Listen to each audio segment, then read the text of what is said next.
नारायणं नमस्कृत्यं नरं चैव नरोत्तमं देवीं सरस्वतीं व्यास ततो जयसमुदीरयेत्।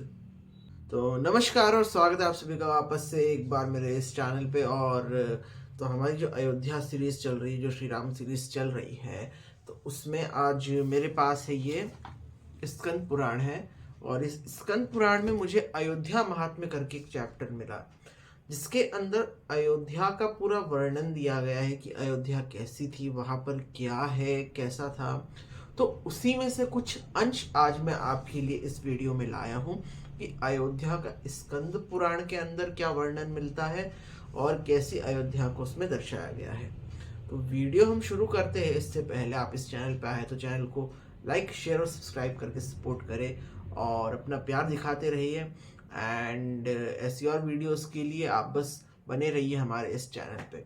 आगे और भी वीडियोस आएंगी कुछ अच्छी जुड़ी हुई। तो इसी के साथ में हम शुरू करते हैं अपना वीडियो, जो है स्कंद पुराण का अयोध्या महात्म्य। नाउ ये जो स्कंद पुराण का वैष्णव खंड है, इसके अंदर अयोध्या महात्म्य आता है। तो इसमें कुछ प्रस्तावना देना चाहता हूँ आपको, मैं इंट्रोडक्शन देना चाहता हूँ कि शुरू कहाँ से हो रहा है। तो देखिए, जो ऋषि मुनि थे, भारद्वाज आदि ऋषि मुनि, वो गए मिलने जो सूत जी है। सूत जी, यहाँ पर जो सूत जी है वह है रोमहर्ष ऋषि। रोमहर्ष ऋषि कौन? वो व्यास के, जो वेद व्यास थे, उनके शिष्य थे। तो उनसे वह जानने गए हैं। भारद्वाज मुनि आदि ऋषि जब उनसे पूछते हैं कि हे सूत जी, यानी कि हे रोमहर्ष ऋषि, हमें अयोध्या के बारे में बताइए, अयोध्या के महात्म्य के बारे में बताइए कि कैसा वर्णन अयोध्या का दिया गया है, क्या अयोध्या के बारे में कहा गया है, उसके बारे में विस्तार से बताइए। तो जवाब में जो सूत जी है, रोमहर्ष जी, वह क्या बोल के शुरू करते हैं? वह एक श्लोक बोल के शुरू करते हैं, जो है नमामि परमात्मानं रामं राजीव लोचनम अलसी कुसुम श्यामम रावणांताकमव्ययम। तो यह जो श्लोक है, यह कौन सा है? आपको स्क्रीन पे भी दिख जाएगा, मैं यहाँ लिख देता हूँ। यह आपका स्कंद पुराण का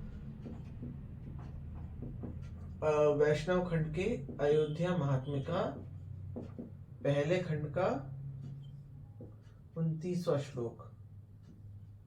ठीक है, तो इसको आपको स्क्रीन पे भी दिखा होगा श्लोक, तो आप उसमें देख सकते हैं। तो इसका मतलब क्या है? सबसे पहले कि नमामि परमात्मानम, प्रणाम करता हूं मैं उस परमात्मा को। कौन? राम। रामम राजीव लोचनम, जिनके जो नयन हैं, जिनकी आंखें हैं, वह कमल के समान है। तो उन कमल के समान वाले नयन वाले श्री राम को मैं प्रणाम करता हूँ, नमस्कार करता हूँ, वंदन करता हूँ, अभिवादन करता हूँ। उसके बाद अलसी कुसुम श्यामम, यानी कि जिनकी कांति अलसी के फूलों के समान है, ऐसे श्री राम को, जिन्होंने रावणांताम व्ययम, यानी कि जिन्होंने रावण का अंत किया, ऐसे श्री राम को, जिनकी आंखें कमल जैसी है और जिनकी कांति अलसी के फूलों जैसी, उनको मैं नमस्कार करता हूँ। और फिर वह कहानी बताते हैं कि एक ब्राह्मण होते विष्णु शर्मा नाम के। तो जब अयोध्यापुरी में आते हैं तो वह वर्णन करते कि अयोध्यापुरी कैसी है, पावन, पुण्य है, सभी को मोक्ष प्रदान करने वाली धरती है। वह ऐसी धरती है जिसके दाएं पैर से गंगा निकलती है और बाएं पैर से सरयू निकलती है। वहां पर एक ब्राह्मण आए विष्णु शर्मा नाम के, उन्होंने कड़ी तपस्या प्रारंभ करी। और जब उन्होंने कड़ी तपस्या प्रारंभ करी तो उन्होंने शुरुआत में, जैसे स्तर होते हैं, तो पहले कंदमूल खा करके तपस्या करी। उसके बाद उन्होंने निर्जल रह करके तपस्या करी, जिसमें उन्होंने भगवान का वंदन, स्तुति की, अभिवादन किया, उनकी प्रशंसा करी, जिससे जो श्री हरि विष्णु थे वह गरुड़ पे बैठ करके स्वयं विष्णु शर्मा को दर्शन देने आया और उनसे पूछा कि आपकी जो भी इच्छा हो आप मांग लीजिए। तो विष्णु शर्मा कहते हैं कि मुझे तो अभी कुछ नहीं सूझ रहा, बस मैं इतना चाहता हूँ कि मैं आपके श्री चरणों में रहूं, आपकी भक्ति में रहूं, आपकी सेवा करता रहूं इसी तरह से।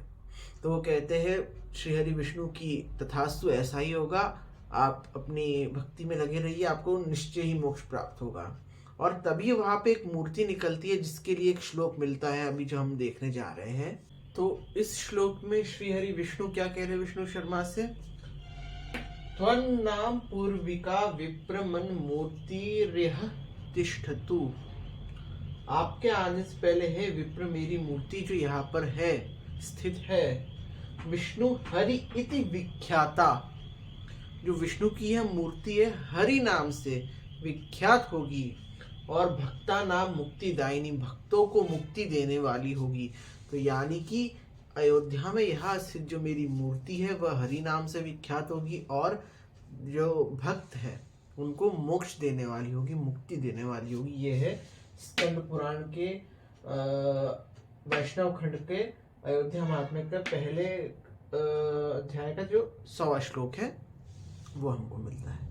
अब इसके बाद हम जानते हैं कि ज्योग्राफिकल लोकेशन ऑफ अयोध्या क्या दे रखी है वहां पर, उसकी फिजिकल लोकेशन क्या दे रखी है वहां पर अयोध्या की। तो जो अगला श्लोक मिलता है वह हमें मिलता है ज्योग्राफिकल। दक्षिणोत्तर भागेषु सरयू तमसावधि, यानी कि दक्षिण और उत्तर भाग में, दक्षिणोत्तर भागेषु दक्षिण भाग में और उत्तर भाग में क्या है, सरयू तमसावधि। सरयू है दक्षिण भाग में और तमसा है उत्तर भाग में, यानी कि सरयू और तमसा जिस क्षेत्र के उत्तर और दक्षिण भाग में है, दक्षिण और उत्तर भाग में है सरयू नदी और तमसा नदी, ठीक है। एतत् क्षेत्रस्य संस्थानम, ऐसे क्षेत्र का जो स्थान है, हरेरंतर्गृहम स्थितम, ऐसे क्षेत्र के स्थान में हरि का जो अंतर्गृह है वह स्थित है। एतत् क्षेत्रस्य संस्थानम हरेरंतर्गृहम स्थितम, ऐसे क्षेत्र में जो हरि का अंतर्गृह है वह स्थित है। और मत्स्याकृति इयं विप्रपुरी विष्णुरुदीरितः, यानी कि जो मत्स्याकार की पुरी दिखती है, जो दक्षिण भाग में तमसा, दक्षिण उत्तर भागेषु तहा, दक्षिण भाग में तमसा, उत्तर भाग में सरयू। तो ये दोनों को जब हम देखते हैं तो ये एक मछली के आकार की हमें दिखाई देती है।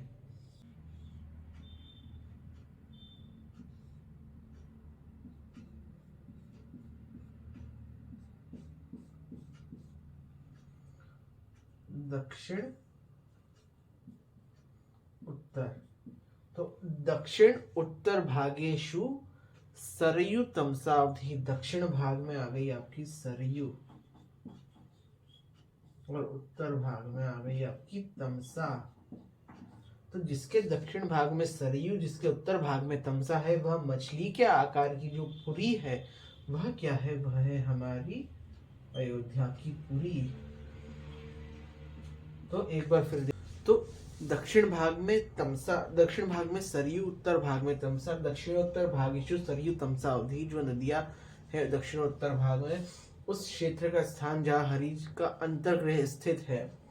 मत्स्याकृति की जो रूप में जो पुरी है, हे विप्र हे ब्राह्मण, वो ही विष्णु द्वारा उदित अयोध्या है, विष्णु जी द्वारा कथित वही अयोध्या है। तो ये मिलता है हमें स्कंद पुराण के वैष्णव खंड के जो अयोध्या महात्म्य के पहले अध्याय का 64वां श्लोक। अब बढ़ते हैं अगले श्लोक की ओर। तो इसी कड़ी में हमें तीसरा श्लोक क्या मिलता है, अकारो ब्रह्म च प्रोक्तम यकारो विष्णुरुच्यते धकारो रुद्र रूपश्च अयोध्या नाम राजते। यानी कि जो अ अक्षर है, अ अक्षर से ब्रह्मा, ठीक है, य अक्षर से विष्णु और ध अक्षर से रुद्र रूपी महेश, यानी कि जो अवध है वह ब्रह्मा विष्णु महेश तीनों का जो संयुक्त एक शक्ति है, उसके द्वारा जो ये अयोध्यापुरी है, इसे अयोध्या नाम से जाना जाता है। इसी कड़ी में जो अगला श्लोक है वह अगला श्लोक क्या है, गया श्राद्धम चिये कृत्वा, यानी जिसने गया में श्राद्ध किया और पुरुषोत्तम श्री हरि के दर्शन किए हैं।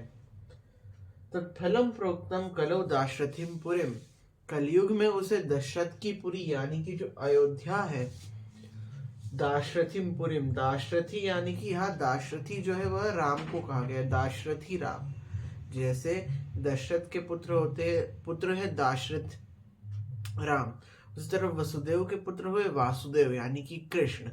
तो दाशरथिपुरीम, दाशरथी यानी राम की पुरी में उसको फल प्राप्त होगा, उसका गया में श्राद्ध करने का जो फल प्राप्त होता है वही पुरुषोत्तम श्री हरि के दर्शन करने से मात्र उसको कलयुग में राम की पुरी में वह फल प्राप्त होगा, यानी अयोध्या में वह फल प्राप्त होगा। और जल रूपेण ब्रह्मेव सरयुर मोक्षदा सदा न एव अत्र कर्मणो भोगो राम रूपो भवे नरः, यानी कि जल रूपी ब्रह्म, ब्रह्म सदैव जिसमें जल के रूप में मोक्ष देने के लिए मोक्ष देते हैं, यानी कि जो जल सदैव ब्रह्म रूप में मोक्ष देता है।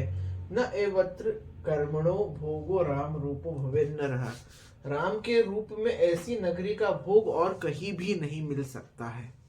तो ये मिलता है स्कंद पुराण के वैष्णव खंड के अयोध्या महात्म्य में पहले जो अध्याय है उसके 26वें और 37वें श्लोक में। अब बढ़ते हैं अगले श्लोक की ओर। अब जो अगला श्लोक है तो वह अगला श्लोक क्या है? सीतया सत्कृतम यस्मात् तत्कुंडम क्षीर संगमम, यानी माता सीता को जहां पर वरदान मिला था उस कुंड को जो क्षीर संगम, क्षीर संगम यहाँ जो है वह एक तिलोदकी नदी है। तिलोदकी और सरयू का संगम एक क्षीर संगम है। तो उस संगम के पश्चिम में जो कुंड है वह सीता कुंड है। तो उस सीता कुंड की महिमा बताई गई है। सीता कुंड मिति ख्यातिम जगा मानुपमा, तथा जग में वह सीता कुंड के नाम से विख्यात होगा, जिसमें माता सीता को वरदान मिला हुआ है, जिससे उनकी ख्याति होगी, जो उनको फल स्वरूप वहां पर एक कुंड बना हुआ है। किसके? क्षीर संगमम। क्षीर संगमम क्या है? जो तिलोतकी नदी है और एक अपनी सरयू नदी, उसके जो संगम होता है वह क्षीर संगम होता है। तिलोतकी नदी जो है वह नदी भगवान श्री प्रभु श्री राम ने बनाई थी, एक आर्टिफिशियल नदी कह सकते हैं, जो कि तिल के समान काले रंग की और उसमें तिल जैसे पत्थर दिखते हैं। तो वह तिलोतकी नदी और सरयू के संगम के पश्चिम में सीता कुंड है। इसके अलावा वह भैरव कुंड हो गया, भरत कुंड हो गया, वशिष्ठ कुंड हो गया, ऐसे बहुत सी चीजें हैं जो वहाँ की पर्टिकुलर प्लेसेस को बताती है। तो ये अयोध्या का उसमें वर्णन है, कुछ particular places other than the Ayodhya itself, the जो नगरी है अयोध्या नगरी के अलावा वहाँ की जो कुंड और आदि दूसरी चीजें हैं वह ये बताती है। तो अब इस कड़ी में हम एक अंतिम श्लोक देख रहे हैं। तो ये है 60 वर्ष सहस्राणि काशीवासेषु यत् फलम तत्फलम निमिषाग्देन कलौ दाशरथिम पुरीम, यानी कि 60 वर्ष सहस्राणी यानी कि 60,000 साल काशी में जो रहने का फल मिलेगा वही फल तुरंत सिर्फ एक क्षण के लिए कलयुग में यदि दाशरथिम पुरीम, राम की पुरी जो है क्या अयोध्या में रुकेंगे तो वो मिलेगा हमें। ये मिलता है स्कंद पुराण के वैष्णव खंड के अयोध्या महात्म्य में, जो 3रा अध्याय है उसके 39वें श्लोक में। तो ये थे कुछ संदर्भ जो स्कंद पुराण में अयोध्या के मिलते हैं। ऐसे यूं तो बहुत सारे हैं, लेकिन इतना टाइम नहीं है कि सबको बता सकूं। तो कुछ एक चीजें आपको रेफरेंस के लिए दी, अब आप जाकर के चाहे तो उसमें देख सकते हैं, और नहीं तो आप बता सकते हैं कि आपको कैसा लगा वीडियो कमेंट बॉक्स में, ताकि और ऐसी वीडियोस मैं आपको बना करके दे सकूं। एंड आप लोग का प्यार थोड़ा सा कम हो रहा है तो प्लीज़ और शेयर कीजिए, लाइक शेयर सब्सक्राइब करके सपोर्ट कीजिए, ताकि ऐसे वीडियोस और आगे बनती रहे। एंड कुछ अभी डिले चल रहा है वीडियोस में, लेकिन मैं कोशिश कर रहा हूँ कि जितना जल्दी हो सके आप सब तक लाता रहूँ वीडियोस, जितना ज़्यादा हो सके। तो बस ऐसे ही साथ बनाते रहिए, सपोर्ट करते रहिए। और इसी के साथ मैं तमीशम पांड्या अब आप सबसे इजाज़त लेता हूँ, मिलता हूँ अगले किसी वीडियो में। तब तक के लिए आप सबसे विदा लेता हूँ। नमस्कार। चैनल को लाइक शेयर सब्सक्राइब ज़रूर करें।